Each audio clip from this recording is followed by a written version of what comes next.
Friends, क्या आप भी हर सिचुएशन में बस डरते रहते हैं? आपको भी हर सिचुएशन में ऐसा लगता है कि कहीं ऐसा ना हो जाए, कहीं ऐसा ना हो जाए? तो ये एक डिस्टॉर्शन पैटर्न है जिसका नाम है व्हाट इफ, मतलब कि कहीं ऐसा ना हो जाए।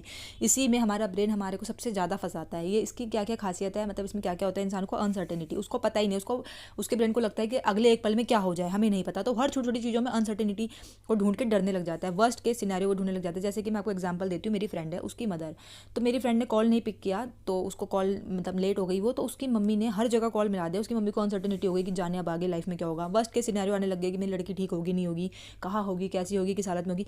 तो बहुत सारी उसकी मम्मी इतना ज़्यादा फेयरफुल थॉट्स में मुझे कॉल करी। मैं उसकी मम्मी को समझा रही कि आंटी इतना डरो मत, अभी कॉल आ जाएगा उसका, ठीक है। लेकिन उसकी मम्मी वर्स्ट केस सोच के बैठ गई कि नहीं, कुछ बुरा ही हो चुका है।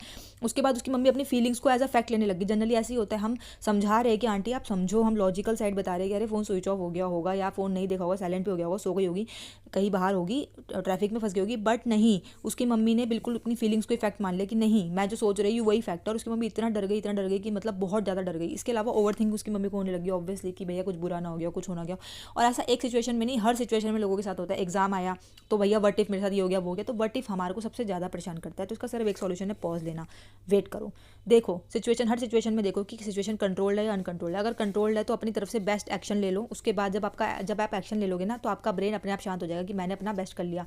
अनकंट्रोल्ड है तो आप सरेंडर कर दो, एक्सेप्टेंस कर दो, पूरी तरह से जो भी होगा मैं उसको एक्सेप्ट कर लूँगा, ठीक है। इसके अलावा आप ओवरऑल, उस वक्त नहीं, ओवरऑल आपको रिलैक्स रहना है हर वक्त। अगर आपको हर वक्त ही होता रहता है तो आपको रिलैक्स करना है। आपको रोज़ एक दिन में कम से कम 5 मिनट का टाइम निकाल के ब्रीदिंग एक्सरसाइज करनी है, 5 मिनट मेडिटेशन करना है, इससे आपको दिखेगा। इसके अलावा हमारा brain generally what if actions में ना एक्शंस लेना ही बंद कर देता है कि छोड़ो सब, तो पहले से डिसाइडेड है, हमें नहीं पता आगे क्या होगा, अनसर्टेनिटी फील हो रही है। तो लेकिन आपको एक्शंस करते रहना है, करते रहना है।